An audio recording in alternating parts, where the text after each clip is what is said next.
કોઈ પણ પાક ઉપાડીને લઈ લ્યો 2014-15 માં જે ખેત પેદાશના ભાવ હતા એની આસપાસ અથવા તો એનાથી ઓછા છે. એની સામે ખેડૂતોનું ખાતર, દવા, બિયારણ, ખેત ઓજાર, મજૂરી, ડીઝલ બધું 2-3-4 ગણું વધ્યું છે. તો ભાવ તો ત્યાંનો ત્યાં છે. તો ખેડૂતોની હાલત આનાથી વધારે ખરાબ કેવી રીતે હોઈ શકે? સરકાર ડબલ આવકની વાત કરતા કરતા ખેડૂતોની જાવક ડબલ કરી દીધી છે. 1000 રૂપિયા ગણો મણે એટલે કિલોનો શું ભાવ છે મગફળીનો? હિસાબ કરી લ્યો ને ભાઈ, 20 વડે ભાગી નાખો, 50 રૂપિયા. 50 રૂપિયાની કિલો મગફળી. હા, એના કરતા બકાલું મોંઘું આવે. તમે એના કરતા અત્યારે તો જીવંત દાખલો ઘઉંનો છે. ઘઉં છે ને કિશન, ઘઉંના અત્યારે શું કહે 25-27 રૂપિયા કિલોના છે.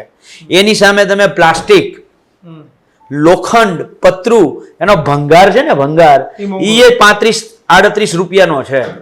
એટલે ભંગાર બરાબર જે તમે, હું આપના ન્યૂઝરૂમના માધ્યમથી ગુજરાતમાં શહેરોમાં બેઠેલા લોકોને એક સંદેશો દેવા માંગુ છું કે તમે જે પેટમાં અનાજ ખાવ છો ને એ ઘઉં ભંગાર બરાબર ખેડૂતને ભાવ મળતા નથી. એવી જ રીતે તમે જે બિસ્લેરી બોટલ પાણી લ્યો છો ને એ પ્રમાણે ખેડૂતને દૂધના ભાવ મળતા નથી. જે પશુપાલકો છે પણ ખેડૂતને સામે શું મળે છે? પશુપાલકને શું મળે છે? પણ સવાલ એ છે, દાખલા તરીકે હમણાં જ 2 દિવસ પહેલા જ એક ખેડૂત મારી પાસે આવ્યો હતો, બરાબર છે. આજે ટમેટા છે ને, ટમેટા એ 3 રૂપિયા લેવા કોઈ તૈયાર નથી, બરાબર છે. અમદાવાદમાં પણ ખેડૂત પાસે 3 રૂપિયા, એના ખેડૂતોના ટમેટા કોઈ લેવા તૈયાર નથી. એટલે ખેડૂતને બરબાદ કેવી રીતે કરવો?